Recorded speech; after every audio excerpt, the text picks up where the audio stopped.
नमस्कार, मैं हूं आपके साथ नम्रता। स्पेनिश वेब सीरीज ला कासा दे पेपल यानी कि मनी हाइस्ट अब हिंदी डबिंग में भी देखी जा रही है। स्पेनिश अंग्रेजी वर्जन के बाद अब ये वेब सीरीज हिंदी में भी धमाल मचा रही है। जब से ये वेब सीरीज हिंदी में आई है तभी से ही ये नेटफ्लिक्स के टॉप ट्रेंडिंग में बनी हुई है। मनी हाइस्ट का सॉन्ग बेला चाओ भी खूब सुना जा रहा है। तो आज हम इस वीडियो में आपको इसी सॉन्ग का मतलब हिंदी में बताएंगे। इसके साथ साथ आपको इस गाने का इतिहास भी समझाएंगे। बेला चाओ सॉन्ग का हिंदी में मतलब बताएं उससे पहले आपको ये बता दें कि चावल के खेत में गाया जाने वाला ये गाना कैसे क्रांति लाने वाला गाना बन गया। कैसे इस गाने को इटालियन रेजिस्टेंस मूवमेंट ने हिटलर के नाजी और फांसीवादी सरकार के खिलाफ इस्तेमाल किया। 19वीं शताब्दी के आखिरी दशकों में इस गाने को मोंडीना महिलाएं धान के खेतों में काम करते हुए अपने मालिक के विरोध में गाती थी। असल में उत्तरी इटली में धान की खेती होती थी।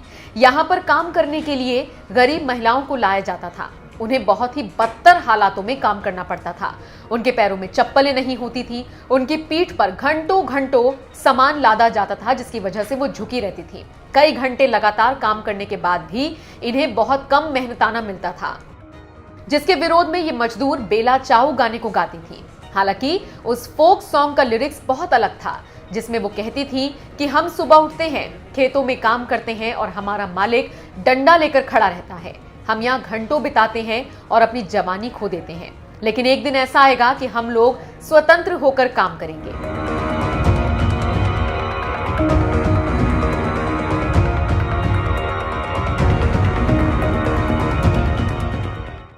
लेकिन दूसरे विश्व युद्ध के दौरान इस गाने को मॉडिफाई कर दिया गया और फिर इटली में इस विद्रोही फोक सॉन्ग की फिर से वापसी हुई। 1943 से लेकर 45 तक इटालियन पार्टिसंस इस फोक सॉन्ग को खूब गाते थे। अब आप सोच रहे होंगे कि ये पार्टिसंस होते कौन हैं? असल में जब 1939 में जर्मनी के तानाशाह एडोल्फ हिटलर ने सेकेंड वर्ल्ड वॉर की शुरुआत की, तो उस वक्त इटली का तानाशाह शासक बेनितो मुसोलिनी भी उसके साथ खड़ा था। लेकिन बहुत से इटालियन ऐसे थे जिनके मन में मुसोलिनी के इस फैसले के खिलाफ काफी गुस्सा था। लेकिन 1942-43 आते आते इटली के साथ साथ जर्मनी की हालत खराब होने लगी थी। इटली की हालत खराब देखकर वहां के राजा विक्टर इमैनुअल III ने मुसोलिनी को गिरफ्तार करा दिया और विरोधियों के सामने सशर्त सरेंडर करने की बात कही। लेकिन हिटलर को जैसे ही इस बात का पता चला, उसने इटली पर ही हमला बोलकर कई इलाकों पर कब्जा कर लिया। हिटलर की इस हरकत से बहुत से इटालियन भड़क गए और इटालियन रेजिस्टेंस मूवमेंट की शुरुआत हुई। इन्हीं लोगों को पार्टिसंस कहा जाता था। 1943 से 45 के बीच हिटलर की नाजी सरकार ने इटली पर कब्जा कर लिया था, जिसे लेकर पूरे इटली में जमकर विरोध हो रहा था। इसी दौरान बेला चाओ को फांसीवादी ताकतों के खिलाफ एक एंथम की तरह इस्तेमाल किया जाने लगा। धीरे धीरे ये सॉन्ग दुनिया भर में फांसीवादी शासन से आजादी के खिलाफ एक एंथम की तरह गाया जाने लगा। Spanish web series Money Heist में इस गाने को इस्तेमाल किया गया है, जिसके बाद से ये एक बार फिर दुनिया भर में फेमस हो गया है। अब चूंकि ये गाना इटालियन लैंग्वेज में है, इसीलिए लोगों को इसका मतलब नहीं पता। आज हम आपको इस गाने का मतलब हिंदी में बताएंगे।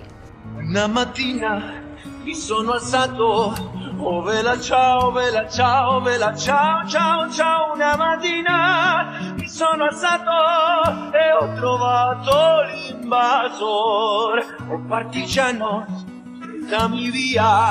Oh vela ciao, vela ciao, vela ciao, ciao, ciao, partigiano, portami via, che mi sento di morire.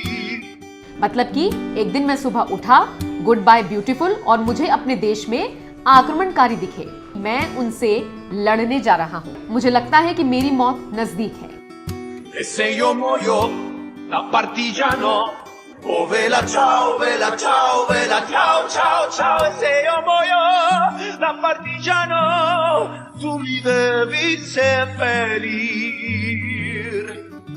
और अगर मैं एक पार्टिसन के रूप में मरूं, गुड बाय ब्यूटीफुल, तो तुम मुझे दफना देना।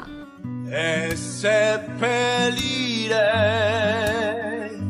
lassù in montagna. Oh vela ciao, vela ciao, vela ciao, ciao, ciao. E seppellire lassù in montagna sotto l'ombra un bel fior. इसका मतलब है दफना देना मुझे पहाड़ों पर, गुड बाय ब्यूटीफुल, खूबसूरत फूलों की छांव में। Delle genti che passeranno, oh bella ciao, bella ciao, bella ciao, ciao, ciao. E le genti che passeranno mi diranno che bel fior. ताकि जो यहाँ से गुजरे, गुड बाय ब्यूटीफुल, वो मुझसे कहें कि क्या खूबसूरत फूल है। Questo fiore è partigiano, oh bella ciao, bella ciao, bella ciao, ciao, ciao. Questo fiore è partigiano, morto per la libertà. ये पार्टिसंस का फूल है, गुड बाय ब्यूटीफुल, ये पार्टिसंस का फूल है जो आजादी के लिए मर गया। तो ये है इस इटालियन गाने का हिंदी वर्जन। आपको ये वीडियो कैसा लगा हमें कमेंट करके जरूर बताएं। अगर आप किसी और गाने का हिंदी में मतलब जानना चाहते हैं तो भी कमेंट करके हमें जरूर बता सकते हैं।